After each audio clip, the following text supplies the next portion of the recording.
Hello friends, यहाँ पे हम डिस्कस कर रहे हैं एसएससी जेईई 2024 का पेपर सॉल्यूशन, जिसमें हम बात कर रहे हैं आपके पास सब्जेक्ट वाइज में हम जो कवर कर रहे हैं वो आपका हाईवे इंजीनियरिंग डिस्कस कर रहे हैं। और एसएससी जेईई 2024 में जो हाईवे इंजीनियरिंग से टोटल नंबर ऑफ क्वेश्चंस पूछे गए थे हर शिफ्ट के अंदर, वो 10 से 12 सवाल पूछे गए थे डियर। इससे पहले हमने 5 जून का पेपर एनालिसिस बहुत अच्छे से कवर कर लिया है और आपने भी उस सॉल्यूशन को बहुत अच्छे से देखा होगा डियर, जिसमें टोटल नंबर ऑफ क्वेश्चन जो पूछे गए थे वो आपके पास 12 सवाल पूछे गए थे डियर। आज हम बात करेंगे आपके पास 6 जून के मॉर्निंग शिफ्ट की। 5 जून को आपका एक ही शिफ्ट में पेपर्स कंडक्ट करवाया गया था, जबकि 6 जून में आपका 2 शिफ्ट में पेपर्स कंडक्ट करवाया गया था, एक मॉर्निंग शिफ्ट और दूसरा हमारे पास इवनिंग शिफ्ट। अगर बात करते हैं 6 जून के मॉर्निंग शिफ्ट के पेपर्स की, तो यहाँ पे जो टोटल नंबर ऑफ सवाल पूछे गए थे, अगेन आपके पास वो 12 क्वेश्चंस पूछे गए थे। क्लियर है? यानी कि मैं बार बार आपको यही कह रहा हूं कि हाईवे इंजीनियरिंग भी आपके पास हाई वेटेज सब्जेक्ट है, कि जो भी स्टूडेंट यहाँ पर एसएससी जेईई 2025-26 की तैयारी कर रहा है उसके लिए सीरीज काफी यूजफुल होने वाली है, या आप किसी भी स्टेट जेईई की तैयारी कर रहे हैं। तो देखते हैं किस तरह के क्वेश्चन है। ये रहा पहला क्वेश्चन आपकी स्क्रीन के ऊपर। क्वेश्चन क्या बोला है कि during the construction of road a feature that facilitate drainage of the pavement laterally, कि वो कौन सा फीचर्स है आपके रोड का जिसका यूज हम ड्रेनेज ऑफ दी पेमेंट्स के लिए करते हैं। तो drain out of the waters के लिए हम किसका यूज करते हैं सर? आपका कैम्बर का यूज करते हैं।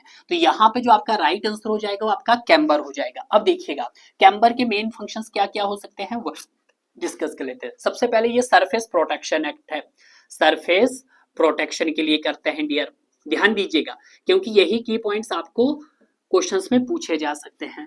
दूसरा किसका हो सकता है आपके पास? सब ग्रेड प्रोटेक्शन हो सकता है इससे, सब ग्रेड प्रोटेक्शन, तो ये भी आप लिख दीजिएगा, सब ग्रेड प्रोटेक्शन। ठीक है, और अगर हम बात करते हैं नेक्स्ट, तो नेक्स्ट क्या आता है आपके पास? Quick drawing of surface. ठीक है, तो ये भी आप लिख सकते हैं, quick drawing of surface, quick drawing of surface, of surface. Clear है? तो ये क्या है आपके पास? कुछ कैम्बर्स के मेन फीचर्स है। कैम्बर्स क्या करता है? आपके वाटर्स को ड्रेन आउट करता है डियर, जिसका मतलब हुआ सरफेस प्रोटेक्शन। ये सरफेस प्रोटेक्शन एक्ट भी है, सब ग्रेड प्रोटेक्शन एक्ट भी है, और आपके पास क्विक ड्राइंग ऑफ सरफेस भी है। क्लियर है? Move on second question. तो ये रहा आपकी स्क्रीन के ऊपर।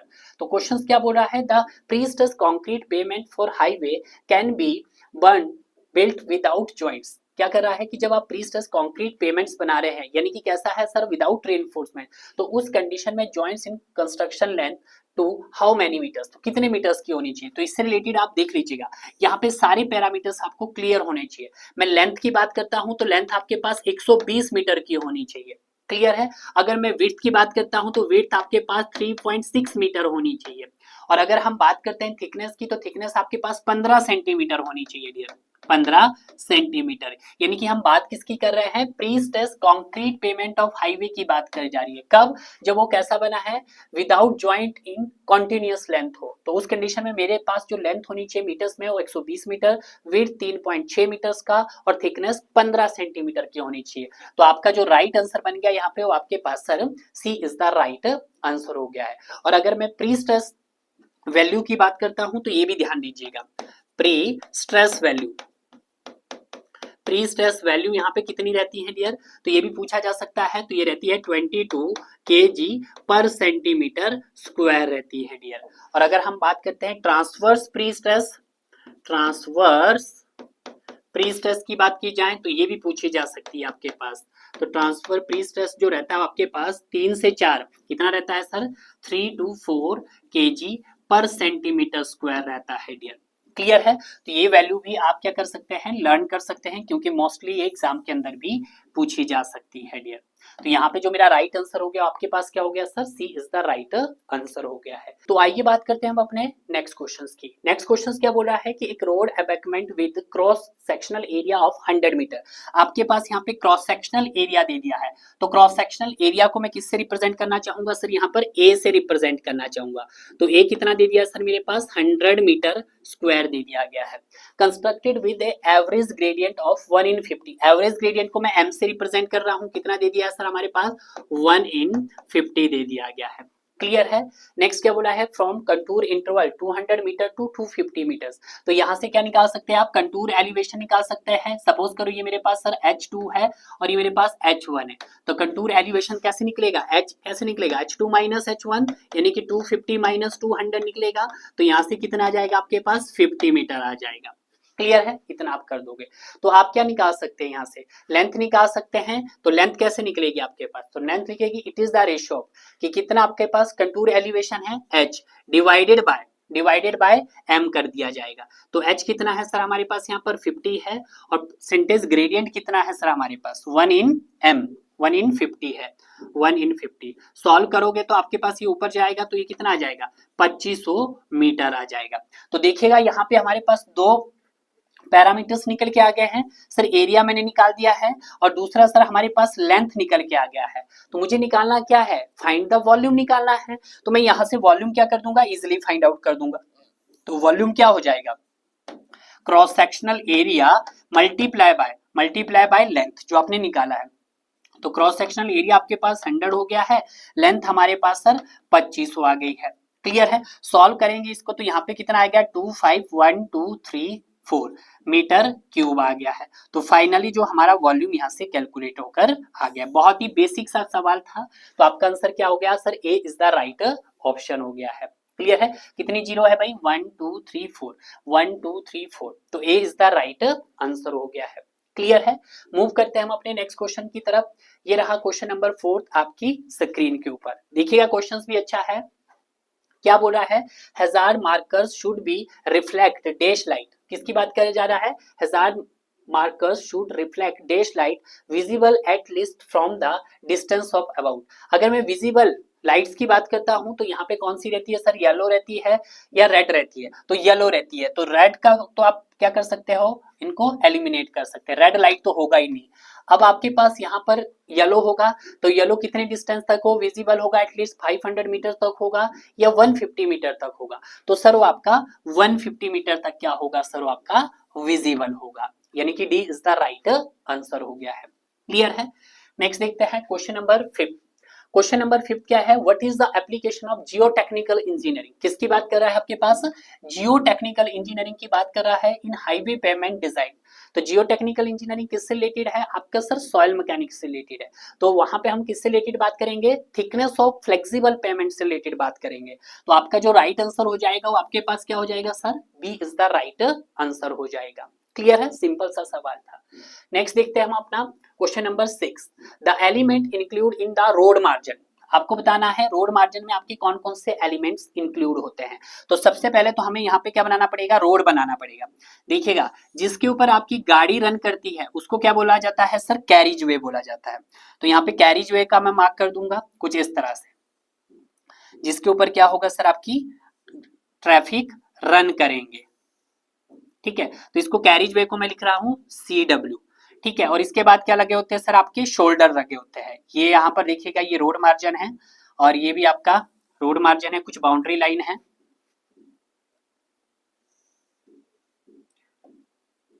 कुछ इस तरह से ध्यान दीजिएगा, यहाँ पे डायग्राम आपको क्लियर हो गया है तो आप इस क्वेश्चन को बहुत ही इजीली कर सकते हैं।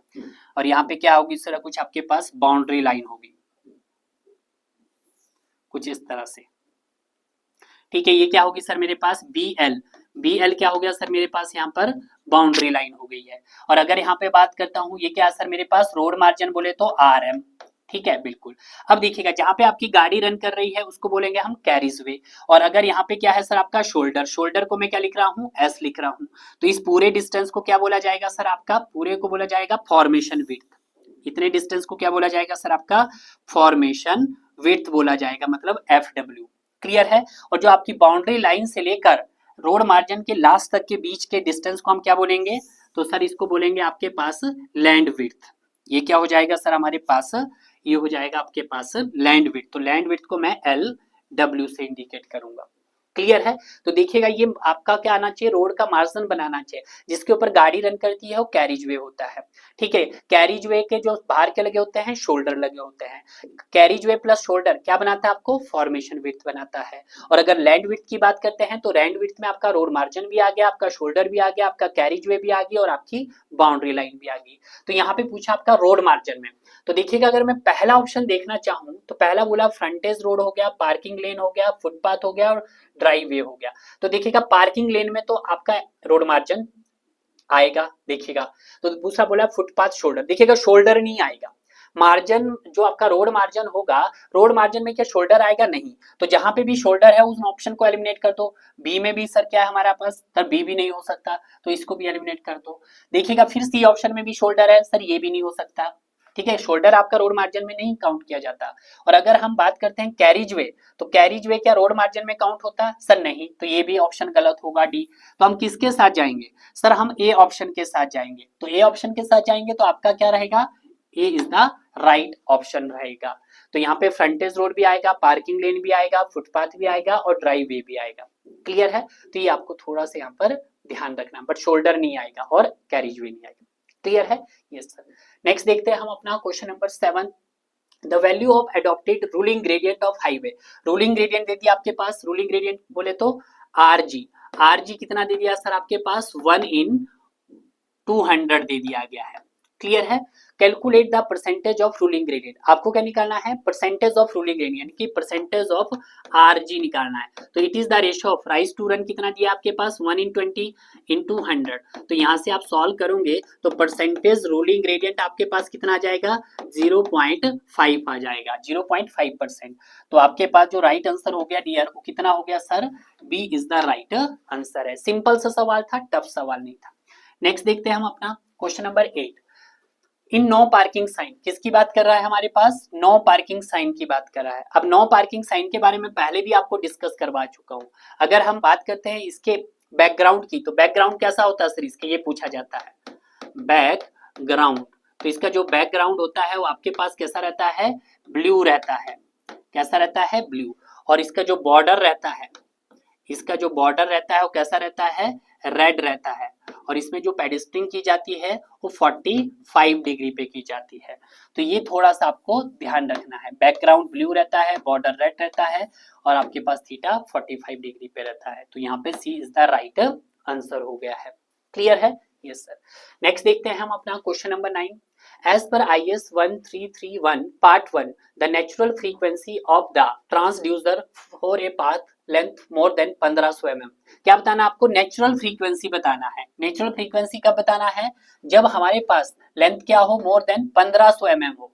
तो उस कंडीशन में क्या होगा सर आपके पास, ग्रेटर देन और इक्वल टू 20 किलो हर्ट्ज। तो देखिएगा इसके लिए भी मैं आपको एक टेबुलर वैल्यू दिखा देता हूँ, ठीक है, जो आपको ध्यान रखनी है। टेबल वेरी इंपॉर्टेंट है, आपके एग्जाम में पूछा जा सकता है डियर। देखिएगा यहाँ पर, देखिएगा पहले बोला पाथ लेंथ अगर आपकी क्या हो सर, अप टू 500 तक हो, 500 mm तक हो, तो वहां पर नेचुरल फ्रीक्वेंसी कितनी ली जाएगी, 150 ली जाएगी। और मिनिमम ट्रांसवर्स डायमेंशन मेंबर कितना रहेगा, 25 mm का रहेगा। अगर आपके पास पाथ लेंथ कितना है, 500 से 700 mm तक हो, तो नेचुरल फ्रीक्वेंसी कितनी होगी, मोर देन 60 होगी। और मिनिमम डायमेंशन कितनी रहेगी वहां पे, स्पेसिंग 70 mm की रहेगी। अगर आपके पास पाथ ऑफ लेंथ 700 से 1500 के बीच में, तो नेचुरल फ्रीक्वेंसी मोर देन 40 रहेगी। और मिनिमम ट्रांसवर्स डायमेंशन कितना रहेगा, 150 mm का रहेगा। और अगर आपके पास path length more than 1500 mm हो, तो natural frequency more than 20 kilo hertz होगी। तो आज यही तो पूछा है, मोर देन 1500 mm तो 20, ठीक है। और अगर मिनिमम ट्रांसफर डायमेंशन की बात की जाए तो 300 रहेगी। क्लियर है, यस। नेक्स्ट देखते हैं हम अपना क्वेश्चन नंबर 10। क्वेश्चन नंबर 10 क्या बोल रहा है, in the context of vehicle characteristics and efficiency of braking distance. देखिएगा किसकी बात की जा रही है यहाँ पर, एसएसडी की बात की जा रही है, स्टॉपिंग साइड डिस्टेंस की बात की जा रही है। और स्टॉपिंग साइड डिस्टेंस क्या होता है, ये होता है lag distance plus braking distance होता है बीडी। लेग डिस्टेंस क्या होता है हमारे पास सर, वीटी होता है। और ब्रेकिंग डिस्टेंस क्या होता है sir, we square by 2gf होता है, वी स्क्वायर बाई 2gf होता है।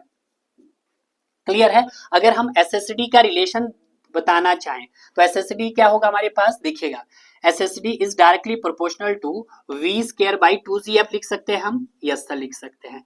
तो जैसे जैसे हमारा क्या होगा, अगर F क्या है हमारे पास, फ्रिक्शन, ठीक है, ये देखिएगा कोफिशिएंट ऑफ फ्रिक्शन, अगर आपका कोफिशिएंट ऑफ फ्रिक्शन बढ़ेगा तो SSD क्या होगा हमारे पास, डिक्रीज होगा। यानी कि कहने का मतलब है कि SSD इज डायरेक्टली प्रोपोर्शनल किसके हैं, वेलोसिटी स्क्वायर के हैं, और इनवर्सली प्रोपोर्शनल किसके हैं, acceleration due to gravity and coefficient of friction के हैं। तो directly proportional to the design of coefficient friction तो नहीं हुआ सर, ये ऑप्शन ही गलत है, इनवर्सली है। तो अगर मैं पहली बात बोलूंगा तो ये आपके पास सर फॉल्स हो गई है, डायरेक्टली नहीं है भाई, क्या है, इनवर्सली है। Directly proportional to the speed of vehicle, नहीं sir, speed of vehicle, speed of vehicle मतलब वो भी वेलोसिटी होगा, नहीं होगा। सी बोला inversely proportional to the design of coefficient friction, yes inversely है। तो ये भी क्या हो गया मेरे पास सर, ट्रू हो गया है, ये फॉल्स हो गया है, क्लियर है। सी बोला inversely proportional to the speed of vehicle, नहीं सर ये भी फॉल्स हो गया है। तो आपके पास जो राइट आंसर होगा यहाँ पे वो क्या हो जाएगा sir, C is the right answer हो गया है, क्लियर है, सिंपल। नेक्स्ट देखते हैं क्वेश्चन नंबर 11। क्वेश्चन नंबर 11 क्या बोला है कि downward pointing the equilateral triangle, डाउनलेट मतलब उल्टा ट्रायंगल साइन किसका दिखाता है, हैविंग रेड बॉर्डर हो और आपके पास व्हाइट बैकग्राउंड हो। अगर हम बात करते हैं सबसे पहले स्टॉपिंग साइन की, तो इसका जो शेप होता है वो कैसा होता है सर, आपके पास ऑक्टागनल का होता है, कैसा होता है, ऑक्टागनल का शेप होता है डियर, ये ध्यान रखना है, ठीक है। और अगर हम बात करते हैं इसके रेड एंड व्हाइट लेटरिंग की जाती है यहाँ पर, ठीक है, लेटरिंग की जो की जाती है वो रेड और व्हाइट की जाती है, रेड और व्हाइट क्या रहती है यहाँ पे, लेटरिंग रहती है इसकी। पहला क्लियर हो गया होगा आपका। अब आता है तीसरा सर आपके पास डेंजर साइन। अब जो डेंजर साइन की बात करते हैं इसका शेप कैसा होता है सर, ट्रायंगल होता है, ट्रायंगल के लिए ट्रायंगल बना देते हैं हम। और अगर हम बात करते हैं इसके सर बॉर्डर की, बॉर्डर कैसा रहता है सर, इसका रेड रहता है, और बैकग्राउंड कैसा रहता है, व्हाइट रहता है। तो यहाँ पे लिख देते हैं बॉर्डर हमारे पास रेड होता है और बैकग्राउंड कैसा होता है, बैकग्राउंड आपके पास व्हाइट होता है, क्लियर है, यस सर। अगर हम बात करते हैं अगेन वार्निंग साइन की, तो वार्निंग साइन भी कैसा रहता है आपके पास, अगेन ट्रायंगल रहता है, अगेन ट्रायंगल रहता है। लास्ट में आता है sir give way sign. Give way sign क्या होता है, आपके पॉइंटिंग है इक्विलेटरल ट्रायंगल। इक्विलेटरल ट्रायंगल का मतलब उसको हम उल्टा ट्रायंगल से रिप्रेजेंट करते हैं, ये देखिएगा इस तरह से, बिल्कुल क्लियर है, यस सर। तो अगर हम बात करते हैं यहाँ पे तो ये किसका आंसर हो गया सर, आपके पास D is the right answer हो गया है, क्लियर है, यस सर। नेक्स्ट देखते हैं हम अपना क्वेश्चन नंबर 12, लास्ट क्वेश्चन है। As per IAS 383/2016 the maximum crushing value, maximum crushing value बताना आपको, किसकी बताना है sir, coarse aggregate used for runway and other wearing course shall be days percentage, ठीक है। तो अगर हम बेस कोर्स की वैल्यू देखते हैं तो कितनी होती है डियर, यहाँ पर बेस कोर्स की वैल्यू, तो बेस कोर्स की वैल्यू क्या होती है sir, should not be more than, किससे ज्यादा नहीं होनी चाहिए सर, 45 से ज्यादा नहीं होनी चाहिए, ठीक है। और वहीं पे हम बात करते हैं वेरिंग कोर्स की, वेरिंग कोर्स की कितनी होनी चाहिए आपके पास, वेरिंग कोर्स की should not be more than 30 degree. तो यहाँ पे वेरिंग कोर्स की बात की जा रही है, सॉरी 30, तो 30 से ज्यादा नहीं होनी चाहिए, 30%, ठीक है। तो आप परसेंटेज हम लिख सकते हैं 30%। तो ये वेरी इंपॉर्टेंट था जो कि आपके एग्जाम के अंदर पूछा जा सकता है। अगर आप चाहते हैं सर कि इसी तरह का हमें और भी PYQ चाहिए तो आप हमारी एप्लीकेशन ऐप पर विजिट कर सकते हैं, जहां पर स्टेट AJE का कोर्स आल्सो रन कर रहा है, जिसमें आपको यूथ का PYQ मिलने वाला है, SSC JEE का PYQ मिलने वाला है, RRB JEE का PYQ मिलने वाला है। और अगर आप अलग से प्रैक्टिस बैच ज्वाइन करना चाहते हैं जहाँ पे हमने पूरा यूथ आपको सॉल्व करवाया है, मोर देन 50,000 प्लस क्वेश्चन, तो आप उसके साथ भी जा सकते हैं। इसके अलावा कुछ ऐसे स्टूडेंट जो यहाँ पर असिस्टेंट इंजीनियरिंग की तैयारी कर रहे हैं, गेट एग्जाम और इंजीनियरिंग सिविल सर्विस, तो उसके लिए हमने ESC PYQ और गेट PYQ भी आपको प्रोवाइड करवाया गया है।